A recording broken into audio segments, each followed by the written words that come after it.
Hi, నేను మీ పవన్ అండి. ఈ వీడియోలో మనం నార్నే నితిన్, నయన్ సారిక లీడ్ రోల్‌లో 'అంజి' డైరెక్షన్‌లో హాయ్ మేం ఫ్రెండ్స్ అండి మూవీ గురించి చెప్పుకుందామండి. హాయ్ ఈ మూవీ ఎలా ఉందంటే థియేటర్‌లో కూర్చొని మూవీ చూస్తుంటే హాయిగా ఉందండి. ఫుల్ గోదావరి యాసలో నేటివిటీలో మూవీ చూసి ఆ ఎఫెక్ట్, ఆ స్లాంగ్ ఎఫెక్ట్ నా మీద కూడా కొంచెం పడిందండి. ఏమనుకోవద్దు. మీరైతే సబ్స్క్రైబ్ చేసేసుకోండి. Please like, share and subscribe అండి. మర్చిపోవద్దండి. ఓకే. Coming to review. నిన్న ఇండిపెండెన్స్ డే కదండి. 4 సినిమాలు రిలీజ్ అయినాయి.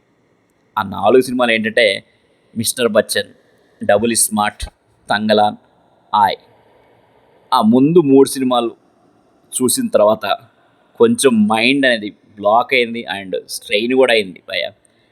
ఈరోజు ఈ 'ఆయ్' మూవీ చూసిన తర్వాత మైండ్ అనేది కొంచెం ఫ్రెష్ అయింది. అండ్ కొంచెం ఎంటర్టైన్మెంట్ ఉండడం వల్ల మైండ్ కూడా ఫ్రెష్ అయిపోయింది భయ్యా. ఈ మూవీ అయితే చాలా ప్లెజెంట్‌గా, ఎంటర్టైనింగ్‌గా ఉంది. బట్ మంచి మెసేజ్ కూడా ఉంది భయ్యా. కానీ అది లైటర్ వేలోనే ఉంది. మన హార్ట్‌నైతే టచ్ చేస్తుంది. ఈ మూవీ డైరెక్టర్ 'అంజి' కొంత క్లారిటీ అయితే ఉన్నాడు ఈ మూవీ తీసే విధానం మీద. అది ఏంటది మళ్ళీ మాట్లాడుకున్నాం.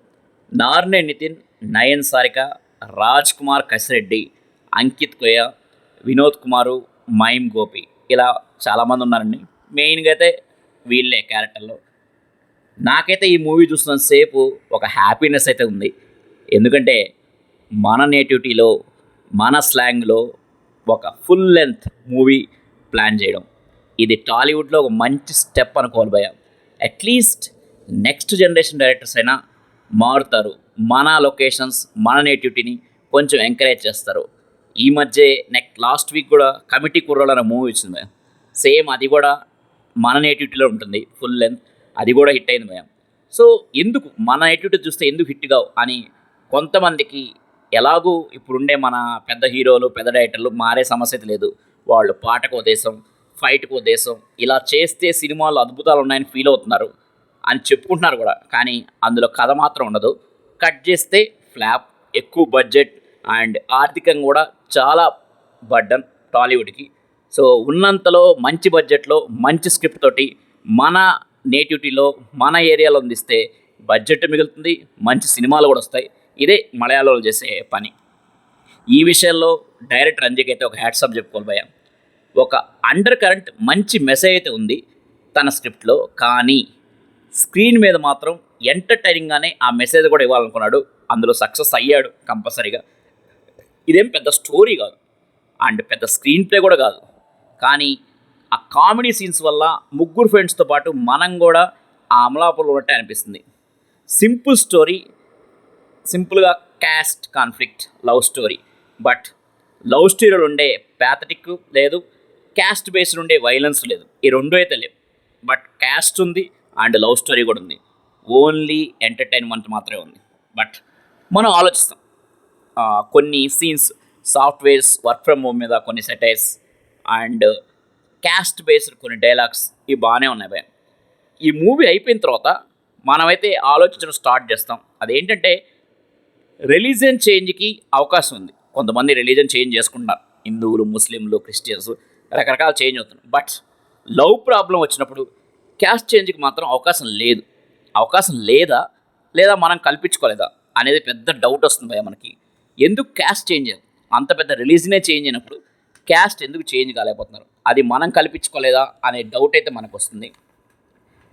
ఫైనల్గా ఈ మూవీ మనకేం చెప్తుందంటే friendship is largest of anything. Friendship మీద ఈ మూవీ కూడా. ఫ్రెండ్షిప్ మీద ఎన్ని సినిమాలు చేసినా, ఎలా చేసినా సరే మనకైతే బోర్ కొట్టవు. ఎందుకంటే మనలో కూడా ఫ్రెండ్షిప్ అనేది ప్రతి ఒక్కరికి తెలుసు. ఫ్రెండ్షిప్ అనేది ప్రతి ఒక్కరికి ఉంటుంది కాబట్టి ఓన్ చేసుకుంటారు.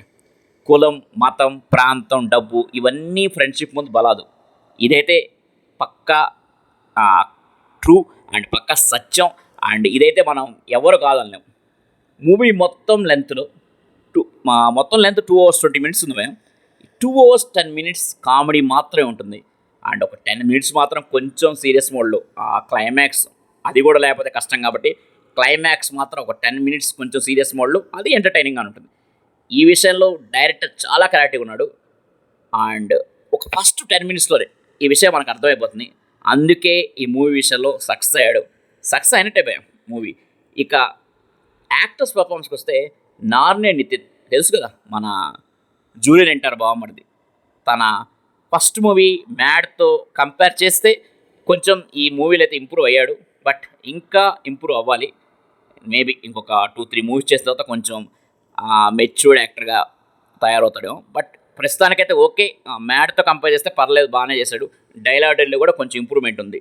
అండ్ హీరోయిన్ నయన్ సారిక గోదావరి రేసను పర్ఫెక్ట్గా అడాప్ట్ చేసుకుంది భయ. అఫ్కోర్స్ తను డబ్బింగ్ చెప్పలేదేమో, బట్ సింక్ అయితే మంచిగా ఉంది. మనకు కూడా మన పక్కంటి పిల్లలాగా కనిపిస్తుంది. ఈ హీరోయిన్ ఎక్కడో చూసాను అనిపించింది నాకు ఒక ఫస్ట్ 10-15 మినిట్స్. అయితే తర్వాత గుర్తొచ్చింది భయ, ఈ మధ్య వచ్చిన మన గమ్ గమ్ గణేష్, మన ఆనంద్ దేవరకొండ సినిమా, దాంట్లో తను హీరోయిన్ భయ. ఇంకా మెయిన్గా ఈ మెయిన్ హీరో, ఈ మూవీకి మెయిన్ హీరో ఎవరంటే రాజ్ కుమార్ కసిరెడ్డి భయ. నిజంగా తను చేసిన కామెడీ ప్రతి సీన్లో మంచి కసిగా చేశాడు. ఫిక్స్ అయ్యి ఆల్మోస్ట్ నితిన్ కనిపించిన చోటైనా ఉంది కానీ రాజ్ కుమార్ కసిరెడ్డి లేని సీన్ అయితే ఏదీ లేదు. త్రూ అవుట్ మూవీ తన కామెడీతోటి మనకి, అవును తనతో పాటు అంకిత్ కొయ్య, ఇతనితో కలిసి మామూలు కామెడీలు ఇద్దరు, చాలా ఎంటర్టైనింగ్ ఉంటుంది. అండ్ వినోద్ కుమార్ హీరో ఫాదర్గా, మైమ్ గోపి హీరోయిన్ ఫాదర్గా చేశారు భయం. వాళ్ళ పర్ఫార్మెన్స్ కూడా ఓకే, వాళ్ళకున్న రోల్స్కి వాళ్ళు బాగానే న్యాయం చేశారు. ఈ మూవీలో నార్ని నితిన్ చెప్పుకోవడానికి మాత్రం హీరో, కానీ అసలైన హీరో మాత్రం నా దృష్టిలో మాత్రం కసిరెడ్డి మాత్రమే. చాలా కసిగా చేశాడు యాక్షన్ మాత్రం. సో ఎంత కసిగా చేశాడంటే ప్రతి సీను, తనున్న ప్రతి సీను మనకి ఆ నవ్వు మాత్రం అలానే ఉంటుంది ప్రతి సీన్లో. సో అంత కసిగా చేశాడు. ఇంకో హీరో ఎవరంటే నాకు తెలిసి డైరెక్టర్, ఎటువంటి కాంప్రమైజ్ కాకుండా ఎంటర్టైన్మెంట్ ద్వారా నేను మూవీ నడిపేయాలి, బట్ మంచి మెసేజ్ ఇవ్వాలి అని ఒక ఆలోచనతో మాత్రం మూవీ చేశాడు. సో ఆ విధంగా చూసుకుంటే మన డైరెక్టర్ కూడా పెద్ద హీరోనే. నెక్స్ట్ గోదావరి సీనరీస్ని అండ్ ప్రకృతిని చాలా అందంగా క్యాప్చర్ చేసిన కెమెరామెన్ భయ. సో సినిమాటోగ్రఫీ కూడా హైలైట్ ఈ మూవీకి. ఎందుకంటే ఆ సీన్స్ వల్ల ఆ సీనరీ వల్ల కొన్ని సీన్స్ అయితే హైలైట్ అయినాయి భయ కంపల్సరీగా. అదే సీనరీ లేకపోతే మేబీ ఆ సీన్స్ అనేవి నార్మల్గా యావరేజ్ ఉండేవి కానీ ఆ సీన్స్ వల్ల హైలైట్ అయినాయి. సో ఇవన్నీ major plus points for this movie. So ఇక మైనస్కి వస్తే పెద్ద చెప్పుకోవడానికి ఏం లేవు బట్ స్టోరీ ఉండదు. స్టోరీని మీరేం పెద్ద ఎక్స్పెక్ట్ చేయొద్దు. జస్ట్ ఎంటర్టైన్మెంట్ పర్పస్లో మాత్రమే వెళ్తే హ్యాపీగా ఈ వీకెండ్కి ఒక మంచి సినిమాని ఫ్యామిలీ సహా మీరు థియేటర్లో ఎంజాయ్ చేయొచ్చు. అందరూ వెళ్ళండి, ఎంజాయ్ చేయండి. ఇటువంటి సినిమాలనే మనం ఎంకరేజ్ చేయాలి. చిన్న సినిమాలు ఎంకరేజ్ చేస్తేనే కొత్త డైరెక్టర్కి కూడా ఇటువంటి ఐడియాస్ వచ్చి ఇంకా మన ముందుకి మంచి సినిమాలు వచ్చే ఛాన్స్ ఉంది భయ్యా. సో ఇది ఈ మూవీ గురించి brief review. So this is Pawan signing off. Thank you, bye. And ఇంకో విషయం చెప్పడం మర్చిపోయినా భయ్యా, రిలీజ్ అయిన 4 సినిమాల్లో కూడా ఈ మూవీయే టాప్ 1 ప్లేస్లో ఉంటుంది కంపల్సరీగా. నెక్స్ట్ వీక్ రిజల్ట్ అనేది, ఫైనల్ రిజల్ట్ అనేది తెలుస్తుంది. ఎనీవే, ఇప్పుడంత వరకు ఆడియన్స్ పల్స్ విషయంలో, బాక్స్ ఆఫీస్ కలెక్షన్స్ పక్కన పెడితే ఆడియన్స్ రెస్పాన్స్ విషయంలో మాత్రం ఈ మూవీయే టాప్ 1 ప్లేస్ భయ్యా. మిగతా 3 మూవీస్తో కంపేర్ చేస్తే. దట్ ఈస్ అబౌట్ మేము ఫ్రెండ్స్ అండి. థ్యాంక్ యూ అండి, బాయ్.